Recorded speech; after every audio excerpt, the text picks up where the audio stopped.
Welcome back to the Sage Audio channel.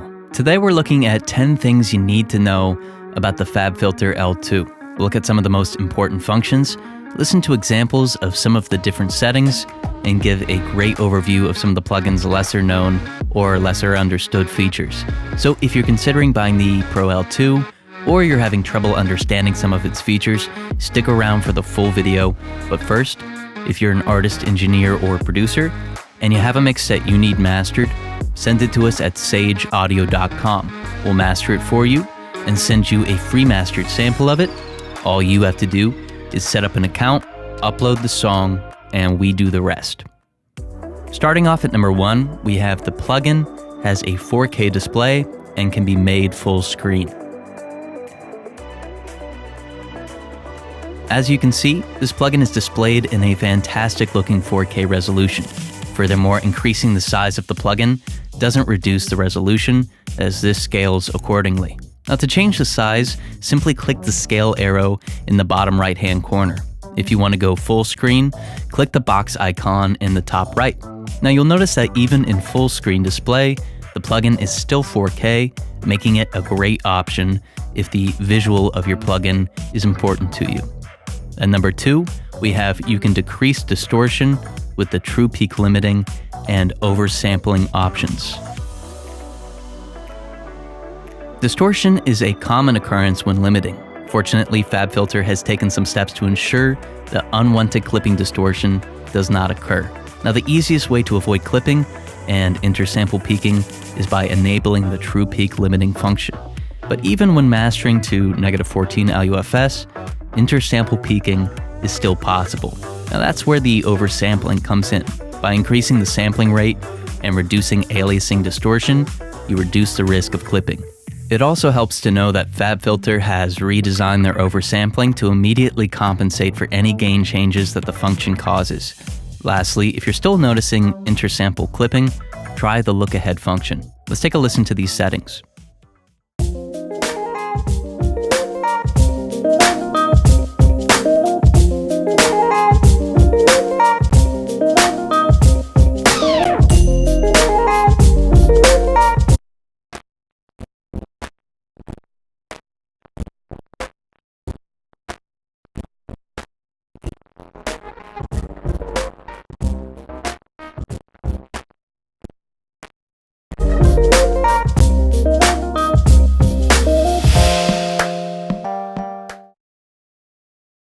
Number 3, a DC offset filter is available, but will rarely be needed.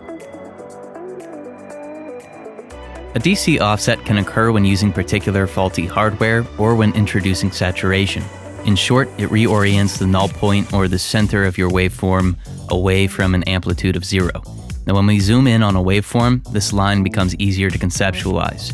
If a DC offset was in place, the entire waveform would be centered not on an amplitude of 0, but on another amplitude. Now, this will inevitably affect the peak and level values of a waveform. As you can imagine, not having an accurate waveform makes processing like compression and limiting difficult, since these plugins affect the signal based on that signal's peak. With the DC offset, you can correct the waveform's level prior to limiting. Number 4, it's designed to sound great for every genre. Whereas some plugins are known for sounding great for a particular genre, the FabFilter's 8 algorithms make it a good option for just about any session. Transparent is clean limiting and works well for pop and rock music. Punchy is more aggressive and works well on individual instruments and dance music. Dynamic introduces transient shaping prior to limiting, making it a great option for highly dynamic genres. All around is loud and transparent, great for almost all genres. Aggressive is a near clipping algorithm which works well for aggressive mixes of metal and EDM. Modern is the plugin's default and is known for making music loud while retaining the track's transparency. Bus glues the sound together and is great for funk as well as buses. And Safe is great for classical and jazz, as it will rarely, if ever, create distortion. Let's listen to these different settings.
Number 5, the attack does not behave like a compressor's attack. Most of us have become familiar with how a compressor's attack works, but the attack of a limiter is different. The attack on the L2 determines how long it takes before the release begins.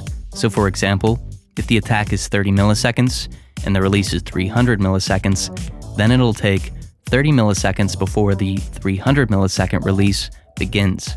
A shorter attack results in more compression and a quieter sound. A longer attack results in a louder master, but with possible distortion. Let's take a listen to better understand how this sounds.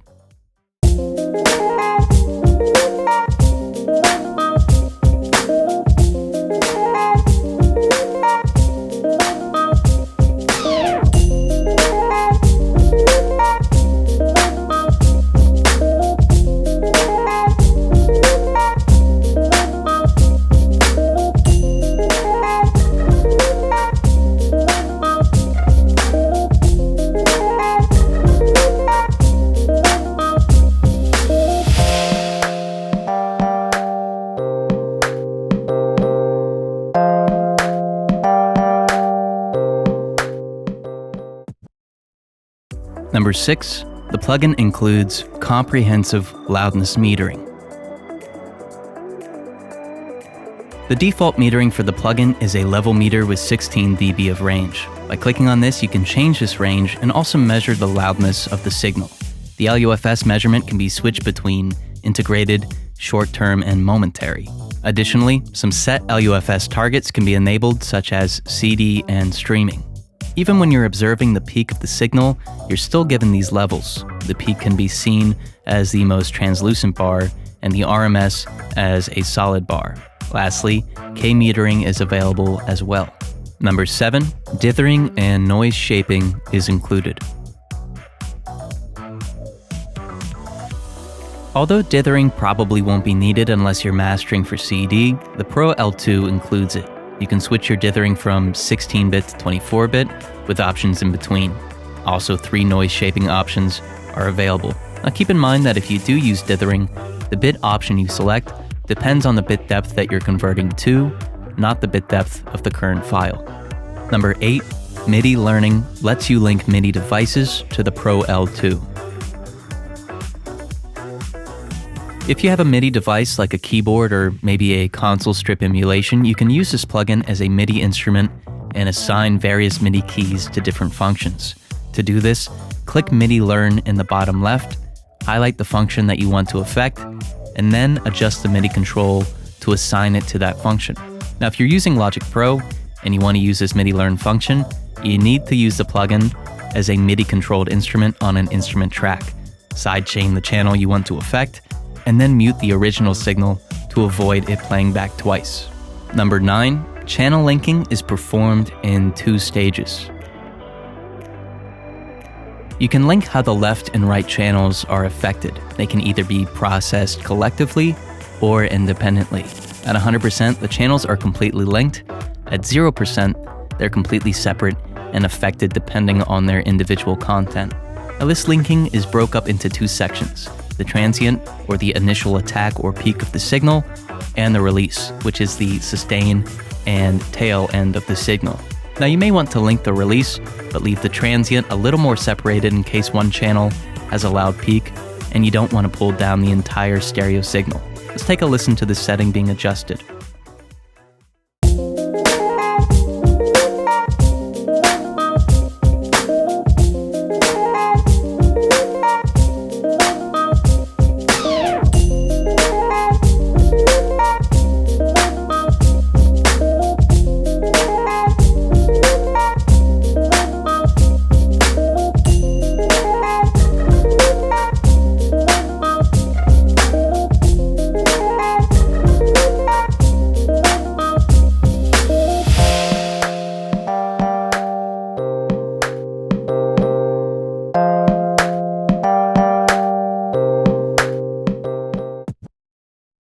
Number 10, a 30-day free trial of the L2 is available. If you want to try this plugin for yourself, you definitely should. There's a 30-day trial on the FabFilter website, which is pretty gracious considering most demos only last for about a week. So try this plugin out for yourself and let us know what you think. But these have been our thoughts on 10 things you need to know about the FabFilter Pro 2, but what do you think? Are you thinking about getting the plugin, or do you have it already and you love using it? Let us know in the comments section below. Also, if you're an artist or an engineer, send us one of your mixes at sageaudio.com. We'll master it for you and send you a free mastered sample of it. All you have to do is set up an account, upload the song, and we do the rest. But thank you so much for watching. We hope you enjoyed it. If you did, please like and share this video with your friends. This way we know if you'd like to see more videos like this one. Also, you can subscribe to the channel. We release new videos every week, and subscribing is the best way to stay up to date. There's a comment section where you can leave your thoughts on this video, or you can make a suggestion for a future video. And again, if you're an artist or an engineer and you have a mix that you need mastered, send it to us at sageaudio.com. We'll master it for you and send you a free mastered sample. Thank you so much for watching. We'll see you in the next video.